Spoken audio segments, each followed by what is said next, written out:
PWCC is a great way to sell your sports cards. If you're looking for a way to support the Cajun Cardboard YouTube channel, consider using the promo code Cajun, all caps, C-A-J-U-N, when you're selling your cards on the PWCC marketplace. All right, so here's a little, I got my glasses on, sorry, because I'm looking at the phone up close. So here's a little trial and error. I've never done this, but I'm thinking to myself, like, I'm going through these PSA submissions, I'm doing this gold digging, I'm kind of pouring through this, you know, raw cross-country collection, and some of you guys may be asking yourself, like, how in the world, like, what are you doing? Like, what does your day consist of? And so we're here in the fourth quarter, and in real estate, it's a little bit slower than usual in the fourth quarter. Most people buy houses in the warm winter months, so I've got a little time on my hands and a hell of a lot of work to do. So I'm about to flip this phone around and kind of show you guys, you know, what I'm doing, what my workspace looks like, just so you have some frame of reference. So I don't think I know how to turn this phone around, so I might have to kill this video and start another one and put them together. So let me see what I can do here.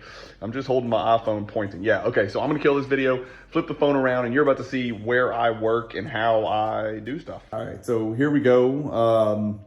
This is sort of my my side desk. So I've got my main office desk over off left screen, and this is actually kind of my cross-country collection workstation, and then over here you can see the YouTube studio and all the stuff where I kind of create the content. But the rest of my office, I swear, and then of course I've got my posters down here ready to ship when that time comes. There's some stuff that needs to be shipped out today. There's some more boxes that need to be dug through on those Digging for Gold episodes. But what I kind of want to focus on over here is this workstation. So I've got, you know, this is one of the Zion cases I brought back. This is what's left of, you know, a bunch of relatively low-end Jordans that I haven't kind of gone through yet. Some of these are actually cool cards, but mostly low-end. I got to look at them, see if they're grade-worthy. You know, some of them are. Some of them look like they're in great condition. Some of them, we know that's not the big boy. That's just the crunch time, the shout-outs, a couple of those, a couple of base, a WorldCom calling card, et cetera, et cetera. Okay, we've seen enough of the Jordan stuff. So that's what's left of.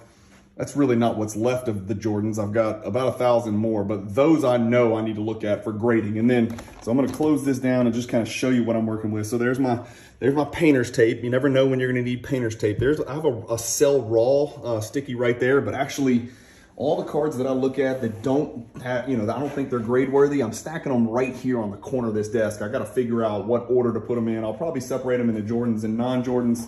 Over here, we've got Buku. This is all those 1986 Fleer that ended up not being, I don't think ended up being grade worthy. I'm looking to sell those as a lot. So I will try to work something out with an 86 Fleer set collector, because that's a, you know, it's got to be about 100, maybe 120 of the set, something like that. Maybe 115, something like that out of the 143. Those are just some, I don't know where those came from. Those are some 2012 Fleer autographs. But going back, and let's work left to right. Here's a couple of Jordan cards. These cards matter. And so these are a couple of cards that I'm going to send to BGS for one reason or another. I just thought that they were better off going to BGS just based on certain characteristics and qualities. So I've got this BGS stack over here. That's a gold medallion, Hoops Hot List, Maximum Metal. I just wanted to keep this. That's just to look at. And then this I haven't even showed you guys this yet. I don't know much about this card, and it looks like it's like, well, who gives a shit? It's a Chris Webber autograph rookie card or whatever, or 97. No, it's got Kobe on the back, and it's an on-card autograph, and I think it's got a little bit of value. I don't know whether I should crack it or keep it. Also, I have no idea what that is. That is not a real star card. I don't know what it is. I think it's some kind of reprint or something like that. Somebody may know more about that than I do, so I don't know about that. This one, I got to make a decision. I was thinking about cracking it and sending it to BGS. I may just sell it as is. You guys know I do not collect Kobe, so this is a BGS stack right there. That's some other cards. These are some cards that came out of Ultra Modern Wax. They have nothing to do with cross-country collection. Here's what's left of, I'm gonna sit down here because I'm tired of standing. Here's what's left of some cards, some Jordan cards that have coating that I have to take off with the, you know, my 2-finger Scotch tape method. So all these cards have coating that needs to be removed. There's no refractors in here, but it's a bunch of base cards. And when you take the coating out, I mean, there's some decent cards in here, you know, so those all need to be addressed, coating removed, submitted. I haven't done those yet. These are oddball cards where I've got to ask somebody who's got a bigger brain than me with more experience, what am I doing with these things?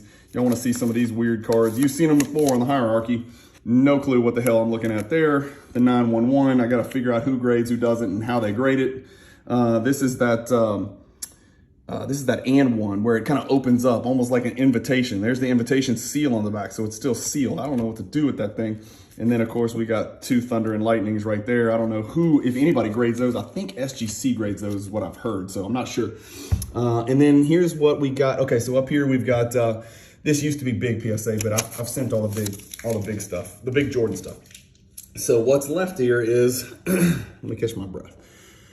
As I wipe these cards down with this green microfiber, just like you use on your, reading glasses, if you're old like me, or your glasses, your spectacles, that's where they go. So that's the stack. Once I get to 50, I send a shipment in. So that's a Jordan stack. There's a stack of Kobe's right here that I'm working through. I haven't really gotten to the Kobe section, but these are the ones that I pull out of these boxes on Digging for Gold that probably need to go. So those Kobe's will all go. Here's a stack of Shacks. We got a bean team in there. You got hardwood leaders. A couple of these look really good. So I'm sending them because they have a chance. And here's anybody else. Here is a hellacious quantity of semi-rigids. And then there's another box of semi-rigids, just in case I go. You know what I mean? You know what I just realized? I think there's yeah, there is. Okay, so I was trying to flatten this. This one came out kind of convex or concave, depending on your perspective. So this one, I'm gonna put it right here because I need to wipe that one down with microfiber and put it in the Jordan stack right there with the Sports Illustrated for Kids. So that one was, it's actually a lot flatter. So you can see it's not as concave anymore. It was actually really warped, but I put it under a heavy card saver box to do that. Hopefully you're not getting motion sickness. So that's a bunch of just semi-rigids. So here's the penny sleeves, and you can see I've got the corners cut off up here in the top left to make sure I don't catch any edges when I put the cards in those. Always use fresh penny sleeves when you submit to PSA. There's a bunch of more penny sleeves. There's a bunch of more penny sleeves. There's a bunch of more penny sleeves. All the semi-rigids I need, plus I got thousands more. This is another like group of non-Jordans that probably are worth looking at, possibly going, right? So there's a Barkley in there, a Thunder Lightning, Pippen. I mean, there's some cool stuff. Nothing crazy, but some really cool stuff in there. Some Duncans, etc. Here's the raw cards that you'll see me pull out of those Digging for Gold boxes. This is the 2-piece 100 count that I keep telling you I keep these in. I just want to keep them separate because they're sort of relevant. A little Barkley insert, some decent cards in there, some $1, $2, $5 cards, $10 cards, not worth grading, but definitely don't need to be thrown back in a white box. Here's the used penny sleeves that I use to recycle for these cards, which I need to sell raw. And so this is another microfiber that just sometimes works better on cards that have a little bit of moisture, like humidity built in. And sometimes you gotta cut those moist cards out of the penny sleeves because they won't come out easily. There's a jeweler's loop. What am I forgetting? A pair of scissors in case I have to cut through those moisture-ridden humidity. This is an oversized penny sleeve, and so I'm gonna try to kind of show you guys. So I lay the card like that, and whenever I'm gonna clean the card, I will fold this end over. I'm gonna try to do this without damaging the card and hold it just like this. You can see I don't touch the corners or the edges, and that's how I hold it without putting fingerprints on the cards. The cards like this that do, absorb fingerprints. And then I will use the green microfiber to wipe away from the center towards the outside in a sunburst direction. And then I will swivel this around. And then I will do the exact same thing on the other side. Hold it, wipe it away that way. And that's how that's literally all I do. And then I throw it in one of these cut penny sleeves fresh, throw it in one of these fresh card savers and put it right there in the stack. So that's it, guys. That's all there is to it. There's a bunch of law degrees that I don't use because I'm always playing around with basketball cards. But you guys get the picture, so that's it. Now you know.